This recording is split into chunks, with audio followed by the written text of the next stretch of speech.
Today's episode is sponsored by the Rising Tide Mastermind. The Rising Tide Mastermind is where people just like you get together every week to help each other with issues. Let's face it, issues are hard, so why start from square one when somebody can tell you what they've done with a similar issue? If this sounds like something that's interesting to you, go to scalinguph2o.com/mastermind to see if the Rising Tide Mastermind is right for you. Welcome to Scaling Up H2O, the podcast where we scale up on knowledge so we don't scale up our systems. My name is Trace Blackmore. I get to host this fantastic podcast and come to you each and every week with great information, with great guests, with ideas that you, the Scaling Up Nation, send to me and my team. Thank you so much for allowing me to have such a fantastic job. I can't tell you how much I enjoy what I do each and every week on this podcast. And Nation, something that I also enjoy so much is when we have the hang. We just had the hang yesterday, and thank you for everybody that came to the hang. So if you want to learn about the next hang, go to scalinguph2o.com/hang. We'll have all the information about that. It will give a calendar invite to you. You will put that in your calendar so you can guard that time and even tell others about it. I hope to see you on future hangs. It's one of the best things that I think we do in the Scaling Up H2O community. Just allows us to meet each other and enjoy the fact that we all understand what our jobs are. So again, that's scalinguph2o.com/hang. Another thing I'll mention, last week, I mentioned that we did have the CWT course all ready to go again. Of course, it's the CWT practice exam course. So if this is something that you have been putting off, what a great goal for the new year for you to take your certified water technologist examination. I would be so incredibly delighted if we just had record number of people take their CWT and pass their CWT and get their CWT in 2023. So to help you with that, if you go to scalinguph2o.com/academy, you will see that there is a CWT practice exam course for you. There is a free version of that course where it's us going through the CWT handbook, and then we've created our own practice test. So to get access to that, there is a fee, but it will allow you to build confidence and know what you need to study, and give you some test-taking techniques so you can derive a more plausible answer when you have no idea which one of the four possible answers it could be. So we're going to teach you some tips and logic thinking techniques. I'm even going to show you how to stay calm if you start to panic during a test. So all of those things are within the course, and you can find that at scalinguph2o.com/academy. Nation, last week we interviewed James McDonald, and he introduced us to the new section that we are doing each and every week called Periodic Water with James, and here is a brand new installment. Hello and welcome to the Periodic Water Table with James, where we think and learn about water chemistry drop by drop. Please use your week to search online, ask your colleagues, or even pick up a book to learn more about each week's periodic water table topic. If you do, at the end of the year, you'll be 52 water chemistry smarter. So let's raise the water table of knowledge together and get started. Today's topic is PTSA. With the right lighting, this molecule has a certain glow about it. Why is PTSA used? Can PTSA be used in both cooling towers and boilers? Why or why not? How about closed loops? What does PTSA stand for? What is a typical dosage of PTSA? How is the concentration of PTSA measured? What can cause PTSA to degrade? Is PTSA compatible with all biocides? Why did PTSA come into more widespread use within the last decade or so? Should other parameters be measured regularly in addition to PTSA, or can one rely solely upon the PTSA reading when monitoring product dosage? Remember, knowledge is power, and taking the time to learn more about water chemistry each week will help make you a force to be reckoned with. Be sure to post what you learned to social media and tag it with hashtag WaterTable23 and hashtag ScalingUpH2O. I look forward to learning more from you. As always, thank you, James.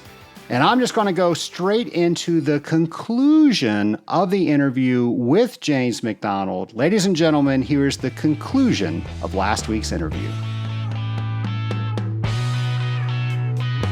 What are we doing this year? Give us a little hint. Of course, there's no hint. Yeah. We revealed it last week, but we're talking about it this week. So what is going on this year? Well, this year we have the periodic water table with James. And so the periodic water table with James, we're focusing on the chemistry of what we do all year round. And so there are certainly far more than 52 atoms or water molecules we deal with in our job.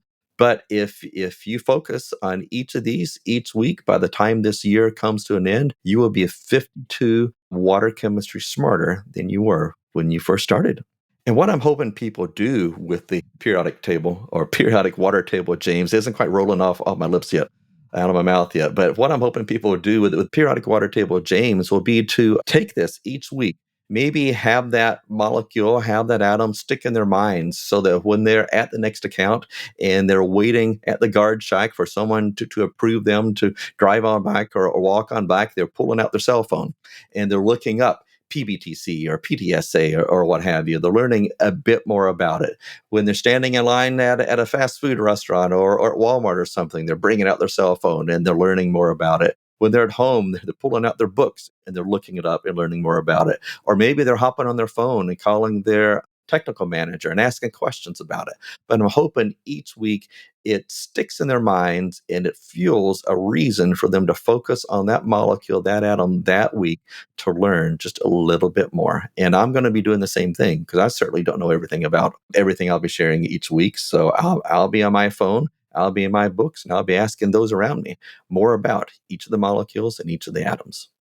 Can you give us an example of what we can expect?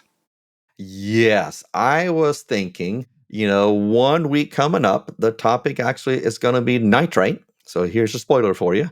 But anyway, nitrite. And what all can I learn about nitrite? And I was wondering, Trace, perhaps you and I can bounce back and forth. You ask a question, I'll try and answer it. Nitrite. Okay, so in rapid fire style? Rapid fire style. Yep, All right, are you ready? I am ready. Here we go. So how about what is the chemical formula? Well, nitrite is NO2, but a common form of nitrite is sodium nitrite, which is NaNO2. So there is a difference. And nitrate is NO3. So don't confuse your nitrites and nitrates, please. You never want to do that. How about the molecular weight? Well, for nitrite, NO2 is 46, but sodium nitrite is 69. What is nitrite used for? It is used as an anodic corrosion inhibitor for mild steel. Cast iron can also be used for galvanized steel and reportedly has a positive corrosion influence on aluminum and tin as well. Wow. What's its functionality? Functionality, well, if it forms an impervious oxide film to protect the metal from further attack, and the layer is formed by a combined action of both nitrite and dissolved oxygen and then kept in repair by nitrite alone. And I found one interesting fact as I was reading it, where they were talking about how nitrite itself is not consumed largely from the water. You don't see large drops as it's forming its passivated layer because it's such a thin film as well. So that kind of made me think about the mechanism of what was happening at the surface and how thick or thin it might be. James, how do you test for it? That's a question you should always ask because not everything has a test in the field you can run. And luckily, as we probably know, nitrite can be tested in the field. whether it be a colorimeter or a spectrophotometer or drop test, a potassium permanganate test, perhaps, but it can be field tested. Not everything is. When you test for something, you have to have a range. What's the dosage range? Well, quite oftentimes you'll see out there in literature between 300 to 2000 ppm as nitrite, NO2, but don't forget it can be expressed differently as well. It can be expressed as sodium nitrite. And that's important to know the difference because to convert from nitrite to sodium nitrite, you multiply nitrite by 1.5. That's a big multiplier. So if you're not talking apples to apples, you're talking apples to oranges, you may be out of range and not know it. Any issues if the nitrite's too low in the system? That's actually one of the most interesting things I think about nitrite because nitrite is an anodic corrosion inhibitor. And so the anode in a battery is where the metal loss is occurring. And if your nitrite levels are too low and that passivated film, that oxide film, gets any breaks in it, and you localize those anodes, that's where you're going to lose metal. That's where you're going to get pits forming. And I've heard nitrite referred to as a dangerous corrosion inhibitor because having too low levels of nitrite can be worse than having no nitrite because of the pitting that can occur. Yeah, we're not protecting the cathode at all, and all those cathodes are fighting over the anodes. Fighting over the anodes, exactly. Well, are there any issues if there's too high a level of nitrite in the system? In one way, you want to say no because it's a waste of chemical going that high. You're not gaining anything more. But digging deeper, it is yes, there certainly can be issues depending upon how high you go. I know nitrite, I've seen it happen myself, at high concentrations can actually start to damage mechanical seals, gaskets, hosing. Nitrite itself can behave as a mild oxidant, so it can damage those things. And even on the mechanical seals, as little bitty amounts of water get past those mechanical seals, when you have high levels of dissolved solids, which if you have high nitrite, it is a dissolved solid, under the heat of that mechanical seal, the water can evaporate away and you end up with basically sandpaper left, all those dissolved solids abrading away your seal. And I've certainly seen damaged seals because of this too. Not often, but it's been seen. That was the same metaphor my father used, sandpaper. Sandpaper? Good, see? I'm in good company then. Do microbiological activity have impact on nitrite levels? Yes, they certainly can. The nitrite is bug food. It can be. And nitrifying and denitrifying bacteria are nourished by it, that they can convert them to nitrates and ammonia and nitrogen, all depending upon the species and which way they're going. You know, you want to use non-oxidizing biocides to control the microbiological effects. And if you're in a system, you have a closed system using nitrite on, and you're losing your nitrite, but your conductivity is the same. You don't see any water makeup coming in. You're watching your water meters, and everything else is the same. Probably have some microbiological activity in there, consuming your nitrite, converting into other things. And I actually did an industrial water treatment comic based upon nitrite and microbes being within the closed system. And I show in the comic, it's a 2-panel comic, and on the left I have all kinds of little nitrite molecules floating around in there, and these microbes are in there. And one of them is holding his staff, and he says, "This is the land of plenty that our ancestors spoke of. All the nitrite you can eat." And then one of the little microbes in the corner has a thought bubble saying, "I feel like I'm being watched." And then on the right panel, you have an industrial water treatment professional standing there talking to his customer, telling him your nitrite has dropped while conductivity has remained the same with zero makeup water recorded. I suspect unwanted microbiological activity in your closed loop. Let's run some tests and start making plans to add an antimicrobial if results are positive. I love that. And if I recall, Mr. Charlie Baxter had a problem with that as well. You're exactly right. Mr. Charlie Baxter did. And they solved it in the end. That's right. So I had to practice to get up high when I said, "Oh, what?" I can't do it right now, but so many people commented on that. All right, James, the only other question I can think of are there any incompatibilities that we should know about? Well, you're using nitrite, probably usually in a closed loop. And if you have microbes growing in there, you may want to add in a biocide. Well, typically oxidizing biocides are not recommended to be used with nitrite because there is a reaction that will occur. You can oxidize it. And at the same time, there are still people who may at times treat a closed loop with adjusting the pH and removing the oxygen with a sulfite-based chemistry. And sulfites also don't combine well. And oxygen scavengers, reducers, don't combine well with nitrite either. And you might want to think as well, increased levels of chlorides increases conductivity, increased corrosivity. And so there are other factors that may increase the required concentration pro corrosion as well. So different ways of thinking about incompatibilities. I'm tapped out. I cannot think of any other questions to ask you. Wow, you know quite a bit about our favorite polyatomic ion, nitrite. There you go. But that's what you should do each week as you're out there thinking about each of these with these challenges with the periodic water table with James. Think about all the different things. What happens if I'm too high? What happens if I'm too low? How do I test for it? Can I test for it in the field or only in the lab? Is it incompatible with anything? Does temperature affect it? pH affect it? How soluble is it? What are the dosages? Is there a synergy between it and something else? And what are the forms it exists in? What is its molecular weight? How do I convert between this and another form? There's so many questions you can ask and so many answers you can find. We are all going to be so smart by the year end. Yes, we are. I love it. Well, James, several times you brought up the cartoons that you create. How did you become inspired to do those cartoons? Well, it all started with the pandemic, and I was, I guess, lucky enough when the pandemic started where I'm primarily in the office now. I don't get out in the field as much as I used to. And so my work shifted from the office to my home office. And at the same time, my kids also shifted from school to home when that started at the beginning of 2020. And I was looking for a project for my kids. And I found a YouTube video on how to draw a superhero. So my kids and I did that, and we had lots of fun doing it. And I really enjoyed that experience. Then, about the same time, my daughter, who is 15 now, but was about 12 at the time, is a fantastic artist. She had gotten this app on her iPad.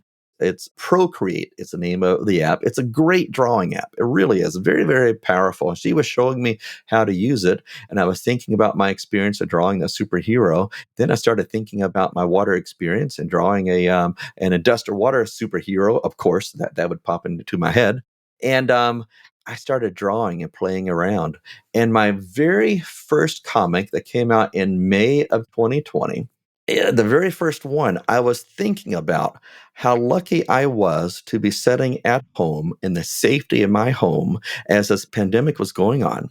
And I was thinking about all those field reps out there, industrial water treatment professionals facing the customers, facing the world each and every day, giving me the luxury of sitting in my home office.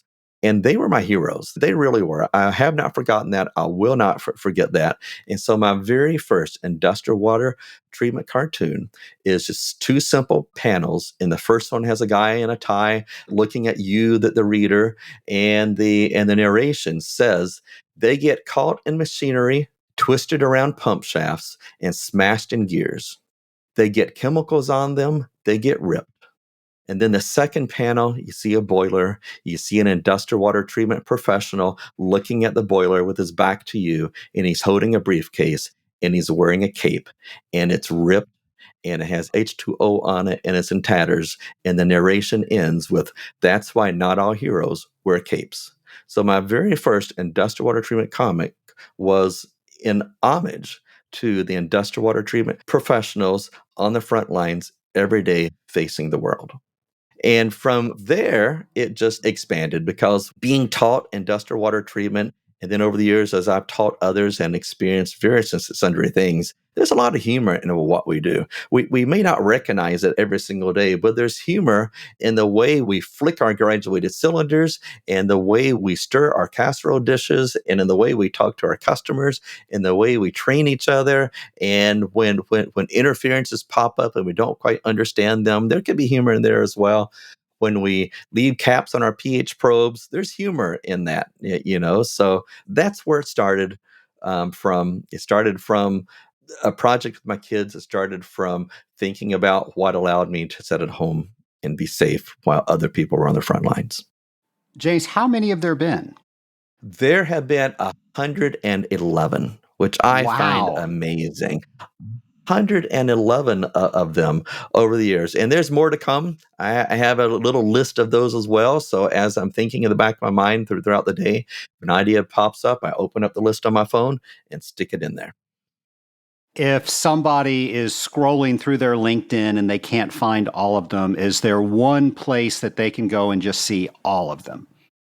Yes, absolutely. I store them all on the industrialwaterscience.com webpage, and you can go to www.industrialwaterscience.com/fun, FUN, if you wish to go to them directly. And like Trace, like you mentioned, if you're on LinkedIn, you can follow hashtag IWT Fun, and it'll bring up all of them as well, or most of them. So, James, you've mentioned a couple of your favorites. Are there some more? There are, and I was thinking about this before we started the show, and I came up with my 15 favorite, and I won't go through all 15 on your show here, but probably one of my top favorites, aside from the very first one, which I already described, was my third one. And that was the one about the graduated cylinder and the levels of industrial water mastery. And when I first started as a newbie, when I would try to pour out or get 50 mLs in a graduated cylinder, I'd pour my sample in there, and I'd pour 51 or 52 mLs. And I remember those first few days, I'd try to pour out 1 ml or half an ml or 2 mLs, and I'd overshoot, and I'd have 48 mLs. And then I would repeat. And that was not fun. But then my mentors around me, my trainers around me, and they exposed me to the flick, where you The can just flick. flick that graduated cylinder and just a few drops come out. And after a flick or 2 or 3, you got your 50 mLs spot on. And so comic number 3 is about the newbie who pours too much, adds more sample, overfills, empties too much, and repeats.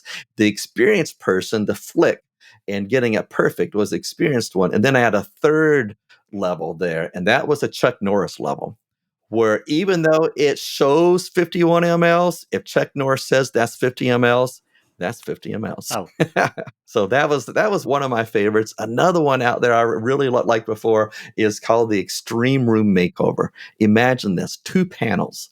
On the left, you have a drum of our treatment chemicals.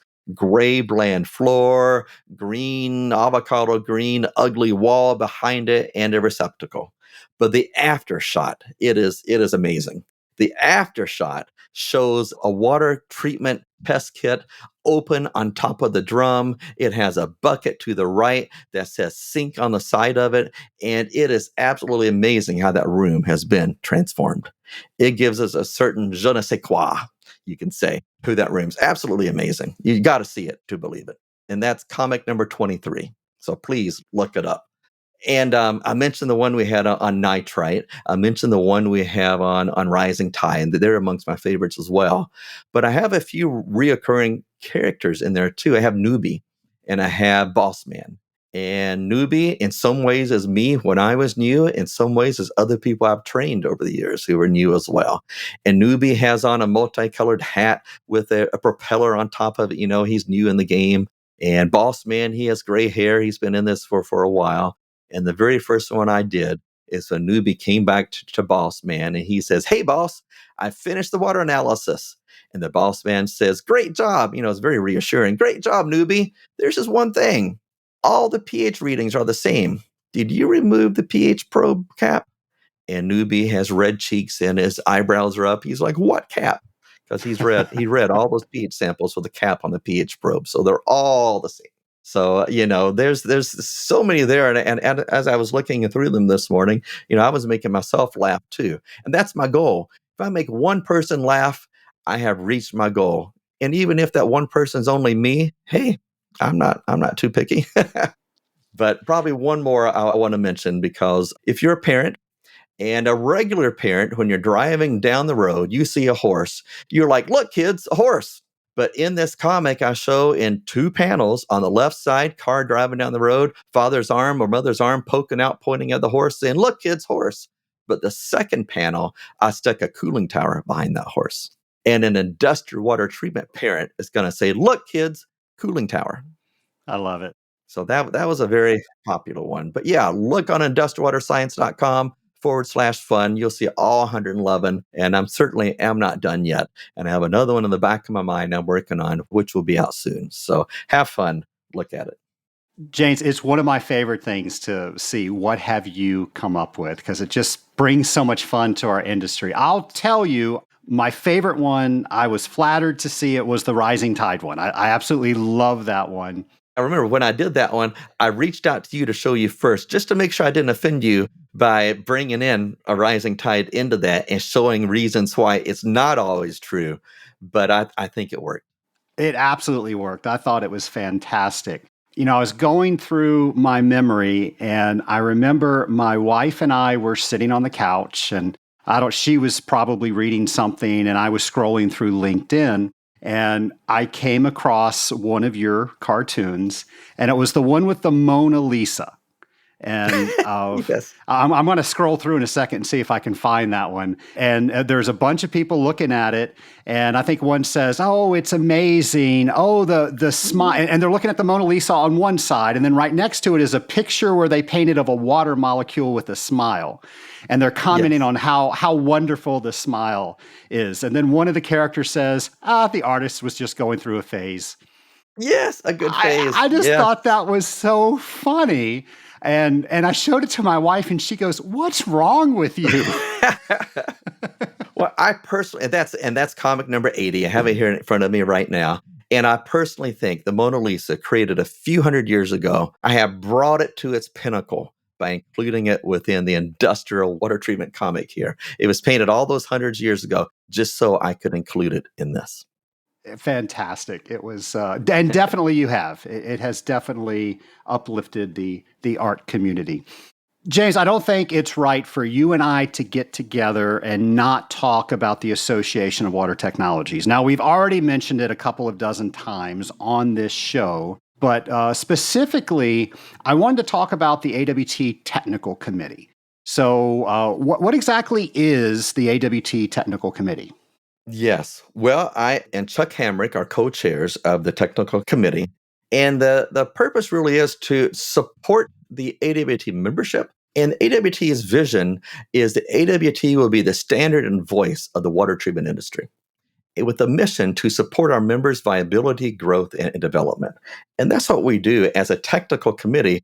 We support the technical side of that by giving them the tools, the articles, the videos we work on as well to kind of explain, give ways to teach, give ways to help people use the technical side of what we do. And we do that with various subcommittees. So the technical committee has 5 subcommittees, and they are the pretreatment subcommittee, the boiler subcommittee, cooling, wastewater, and special projects. And I assume there's a waiting list for people to serve on all of these subcommittees, and it's first come, first serve, and there's dozens of people ahead of them, so there's no reason for anybody to volunteer. Is that what you're going to tell us? Wouldn't that be nice? That would be so nice to be able to turn anyone away. But no, we don't. They're all volunteers. We get paid zero. We get a raise every year. So, a 5% raise on zero is still zero. But we would love to have more volunteers. And we want people who are going to come in and participate. But at the same time, you don't have to be an expert. You don't have to be a pretreatment expert, boiler, cooling, wastewater, or what have you expert. You have to be someone who wants to learn more, though. A great way to learn more about boilers is to join the boiler subcommittee. You can come in there, you can listen, you can learn, and you can offer to help on things, even if you don't have that experience, because you can then learn that experience. And actually, you're kind of the best person, if you don't have the experience, to help us out, because we're trying to communicate this. Oftentimes, one of our audiences is people who don't have the experience. So you can tell us, are we explaining this properly? Is it too high level? Is it too basic? Or is it just right? So we need experienced folks. We need inexperienced folks. But overall, we need people who want to participate, people who want to give back, not someone who wants to come in and just have their name on the list as being a member, someone who joins our monthly calls, and someone, if you're lucky enough to come to our convention, who joins our meetings there, and someone who contributes, whether it be with their advice or with their elbow grease, whichever it is. We need that in our committees. So the idea of volunteer looks just like you, but maybe you want some examples of what we do as well on our committees. And the Pretreatment Committee, they've done things from writing articles in the Analyst to making Excel worksheets to help do the softener calculations, dealkalizer calculations, RO calculations. Right now, they're working on videos for water softeners. Just imagine having videos helping you understand a water softener, helping you troubleshoot a water softener, helping you do an elution study on a water softener. They're working on those right now in the pretreatment subcommittee. Boiler, they're working on some boiler guidelines for lower pressure boilers. The ASME guidelines have a range of 0 to 300 PSIG.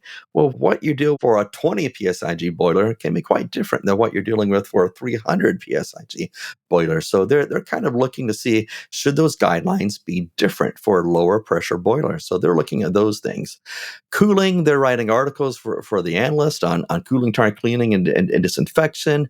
They've done some analysis and a survey on Legionella in municipal water supplies. They're working on putting that into an article. They do webinars. Wastewater's working on videos on various wastewater topics. They're working on Analyst articles, troubleshooting guides, webinars. They help with the trainings each year, which I know you're involved in as well, Trace, and then special projects. They're working on a deposit analysis cheat sheet and videos to go along with it. And they're even being pulled into a special project to rewrite the raw materials handbook too.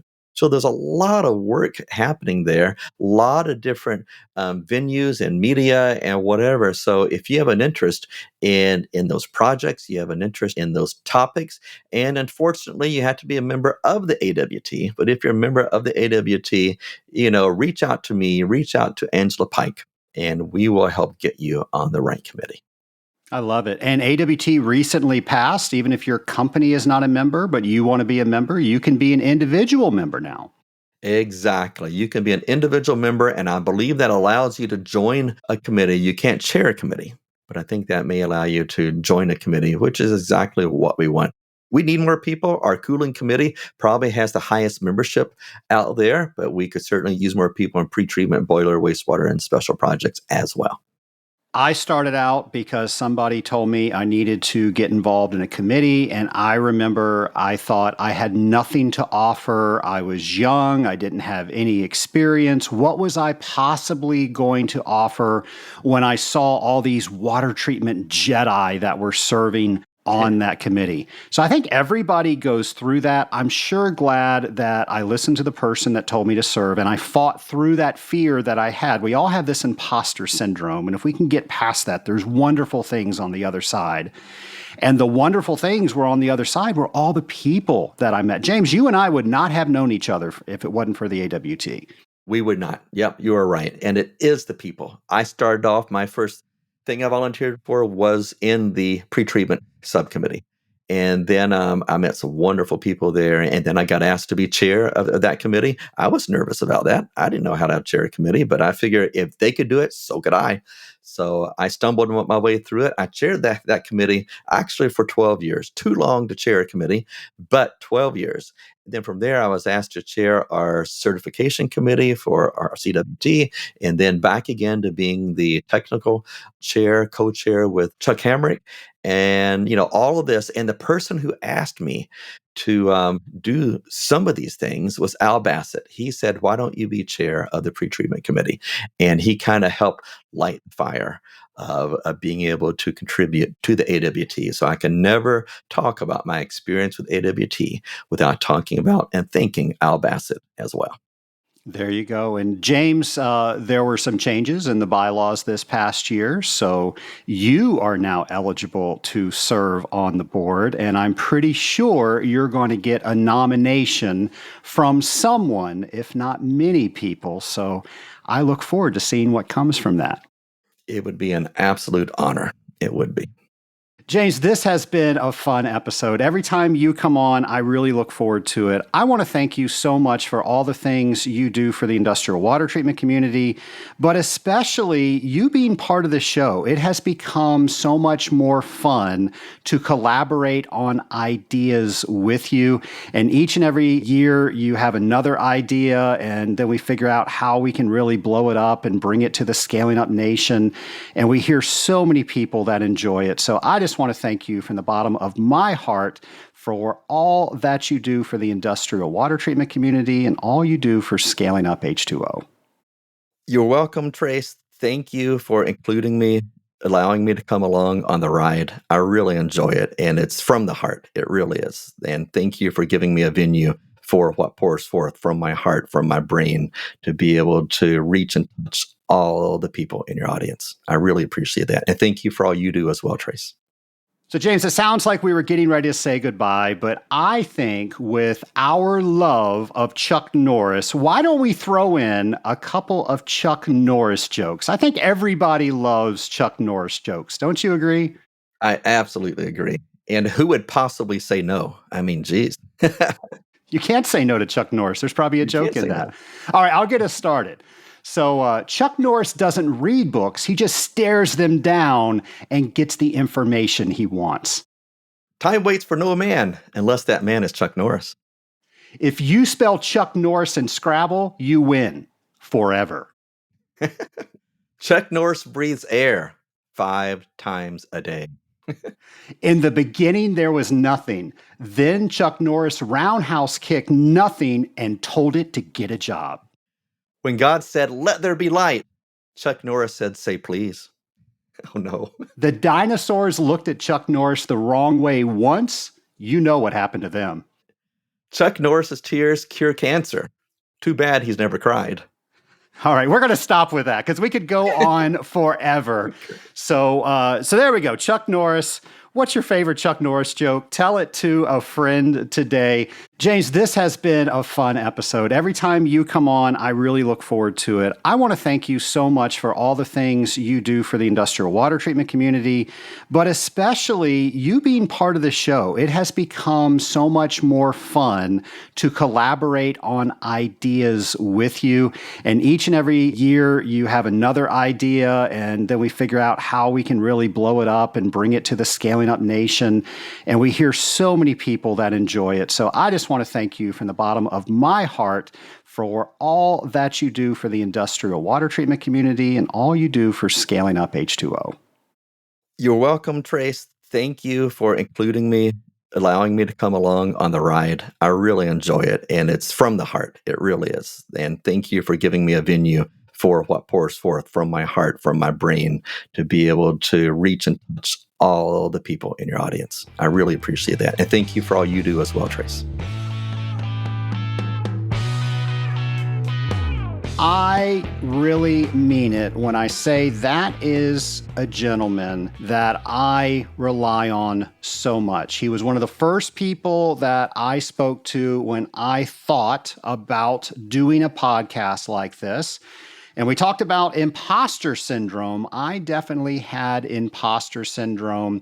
Who would listen to me talk about industrial water treatment? Well, I'm sure glad that I called James because he told me, and it was pretty much word for word, if anybody can do this, you can do this. And I want to see this podcast succeed. James, thank you for those words. Because you gave me support, we now have something like 20,000 listeners of the Scaling Up H2O podcast. Last time I looked, we were in 92 different countries. We're mostly in the United States, followed very closely by England, then Australia, then I want to say Ireland, and then Italy. It's really cool to see all of the different cultures, all the different countries that are listening to the Scaling Up H2O podcast. And I think that goes to show that our industry has no borders. We understand industrial water treatment.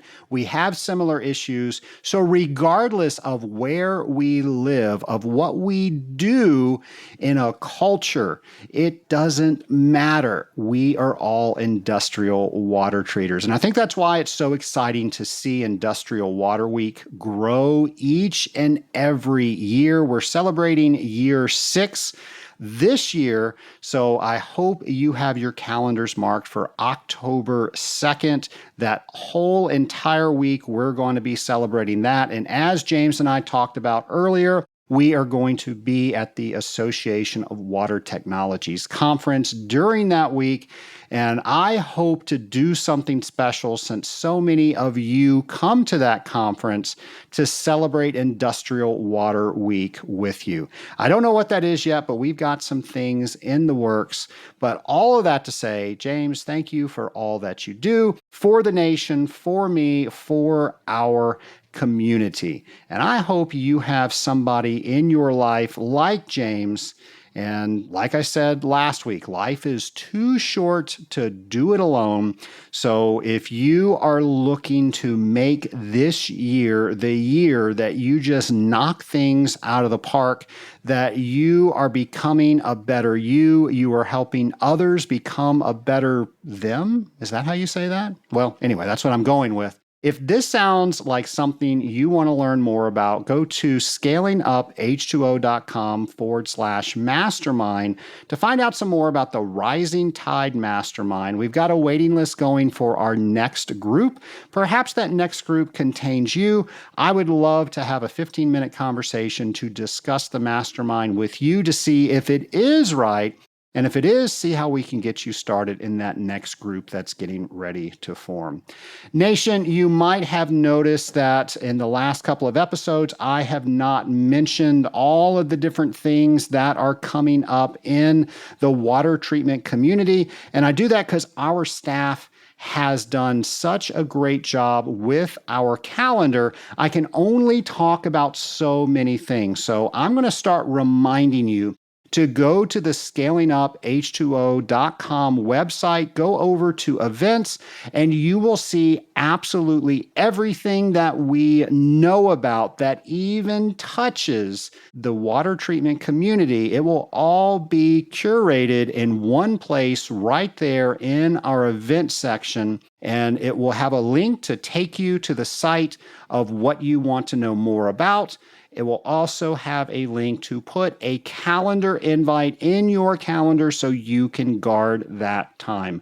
Our staff has done a great job with that, and I would love for you to check it out and make it part of your regular routine when you're planning your quarter, your month, your year, whatever. You go to that page and you figure out what is something that I can go to that is going to enhance what I am doing right now?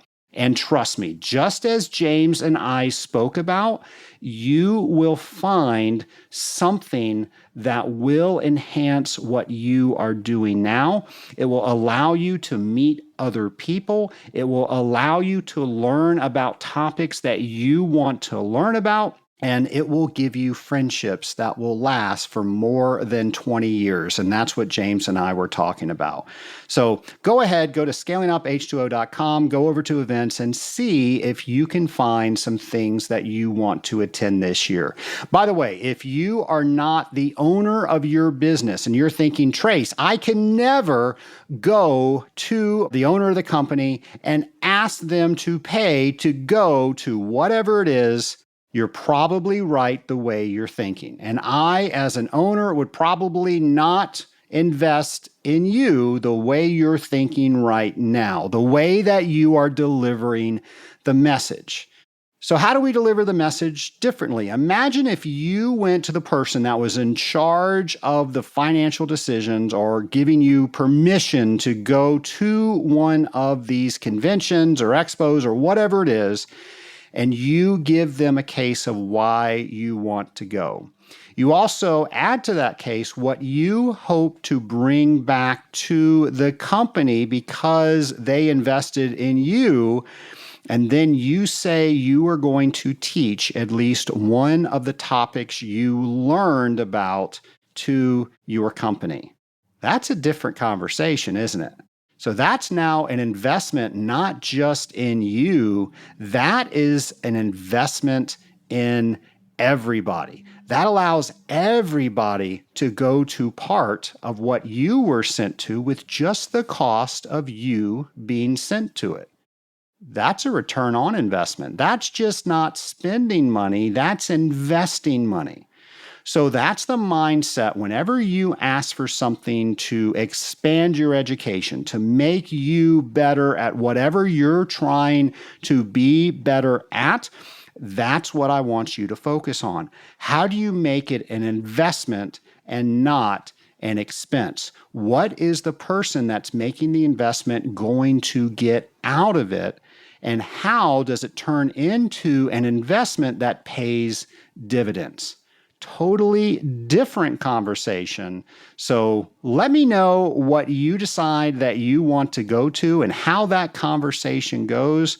9 times out of 10, most times people are so impressed to hear how well thought out your words are because you have them in mind, not just you in mind. I'd love for you to try it, and I'd love for you to let me know about it. Nation, one more thing before we sign off. James McDonald's book, we did not talk about it. It's called Drop by Drop, and it's all of these technical writings that James has put together over his years in water treatment. It is a great water treatment resource to just learn about all things water treatment. If you ever wondered why do we do a certain thing, chances are he wrote about it. And you can get that by going to our website, and we will have an affiliate link all ready for you to get his book. So Nation, never take your hands off 10 and 2. We always have show notes ready for you so you don't have to take notes. We always have those links all ready for you so you can go directly and get the materials that we are mentioning on this show. And all the people that do that is our fine staff here at Scaling Up H2O. So thank you to all the people that help us make this podcast what it is. We get so many compliments. Well, let's face it, I get so many compliments on so many things that our staff does. You guys make me look good each and every week. Thank you for what you do. And Scaling Up Nation, thank you for listening. We're going to have a brand new episode for you next week. In the meantime, have a great week, folks.